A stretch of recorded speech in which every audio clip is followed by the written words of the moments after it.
Quebrar um protocolo aqui e vou falar para vocês que consultoria e mentoria também nos auxilia muito, corroborando com a fala do André. É isso aí. Eu me lembro bem quando eu me formei e um dos primeiros trabalhos que eu peguei, que nem era do universo da avaliação e da perícia, choca um pouco, mas que é o cálculo da ABNT NBR 12721, que são as frações ideais para cálculo para divisão de unidades em um mesmo terreno, mas que também guarda relação com os coeficientes de proporcionalidade para dar valor de mercado. Então você pega uma área que é muito grande e aquela área ela é de equivalência diferente, você equilibra e traz o valor do metro quadrado para fins de avaliação.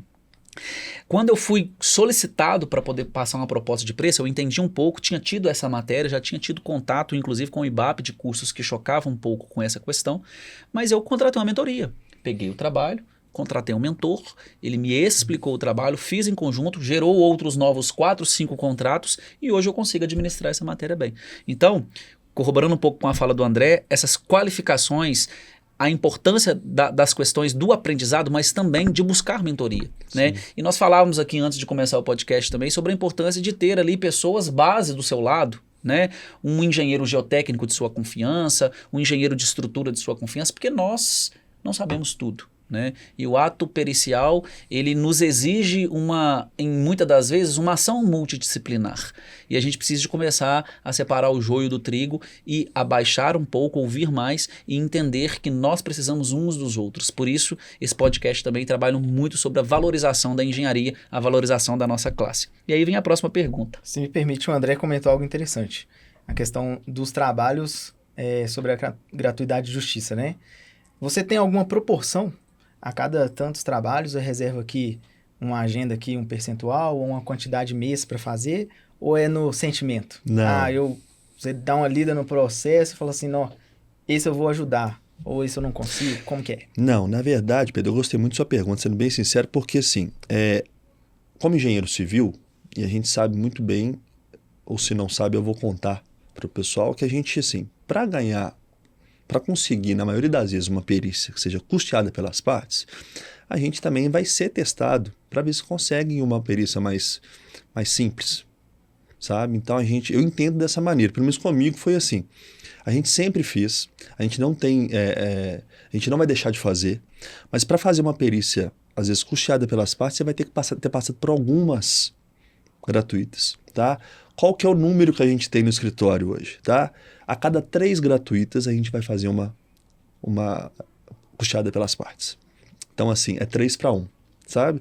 É uma questão que a gente entende isso também como investimento, tá? Não só como caridade social, como eu falei com vocês, mas isso é o que eu tenho na minha cabeça. Mas isso como investimento também, como aprendizado, né? A gente consegue discutir hoje diversos tipos de casos no escritório por conta dessa experiência, por conta dessas oportunidades que a gente dá para esse meio, para poder auxiliar tanta gente que precisa também. Falar de avaliação e perícia, as falas da troca de experiência encaixam uma pergunta na outra, né? A próxima pergunta era exatamente essa, André. Que tipo de experiência prática é necessária para se tornar um bom avaliador e um bom perito? Ele acabou de citar um exemplo sobre atuar em pleitos, não pela gratuidade, não pelo social, mas que te traga, assim, porque perícia, nós precisamos de entender que é estudar todos os dias. Cada perícia é mais um pouquinho de compreensão que você tem sobre um assunto, uma matéria que você domina. Mas qual que é o tipo de experiência prática que você entende que é necessária para se tornar um bom avaliador e um bom perito? Eu acho que é a própria prática, né? Eu acho que os bancos são uma boa entrada, né? Porque você vai ter ali um fluxo de trabalho contínuo, que você vai conseguir trabalhar todos os dias, né?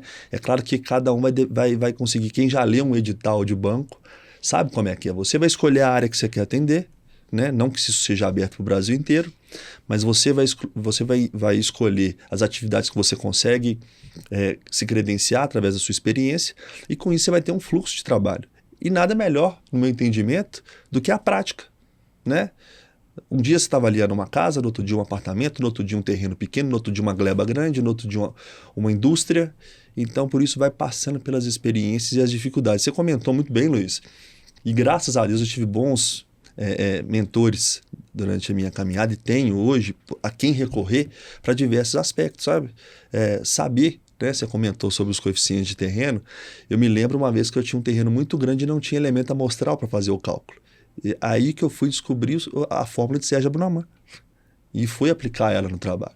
Então, a gente vai tendo essas pessoas que vão clareando, mas tudo a partir da nossa curiosidade, do nosso empenho de conseguir trazer isso para dentro do nosso trabalho, para que ele saia um trabalho cada vez melhor. É isso que é o intuito. Muito bacana. Nós vamos encaixando aqui então a segunda tomada, já na terceira tomada, né, no nosso terceiro tópico. O Pedro vai falar um pouco sobre os desafios da profissão, mas tem uma última pergunta aqui sobre a capacitação e habilidades voltado para as tecnologias, né? Como que a tecnologia está influenciando a área de avaliações e perícias? Inclusive, antes da resposta do André, eu já fui procurado essa semana por uma empresa do Rio de Janeiro que me apresentou uma proposta de inteligência artificial que já está buscando dados amostrais em seu banco de dados e coadunando a inteligência artificial com o banco de dados e rodando o modelo dentro da própria plataforma. Então, nós já estamos... Eu disse agora há pouco sobre o choque de avaliadores, né? Inclusive de avaliadores e de experiências, né? Inclusive nós, não falo pela minha idade simplesmente, mas pela sociedade que nós vivemos hoje, eu me recordo mentalmente, e olha que eu não sou tão experiente assim, né? De engenharia tenho 12 anos, mas eu me recordo mentalmente do primeiro telefone celular que você abria a capinha para baixo e levantava a antena, que é aquele da Telemiga grandão, né? Que nós ouvimos, e eu tenho recordação e memórias disso. Então imagina só quem tem então 60, 70 anos, profissionais técnicos, avaliadores e peritos que têm ali os seus 50, 60 anos. E eu fico pensando o universo de quem está se formando agora, com inteligência artificial. Porque nós estamos falando de uma tecnologia que está no celular, mas uma inteligência artificial que já está conectada em vários conectores a nível mundial. Então, dentro dessa sua experiência, não sei se você... Inclusive eu sei que sim, porque eu já vejo muita divulgação do seu trabalho com drones, então com equipamentos que auxiliam na perícia, né? Uhum. Mas como que a tecnologia ela tem influenciado e contribuído nas suas atividades diárias, valorizando o seu trabalho e contribuindo até pela progressão da qualidade daquilo que você vende para o seu cliente? Perfeito, Luiz. Assim, para mim é um caminho sem volta, né? Não tem jeito.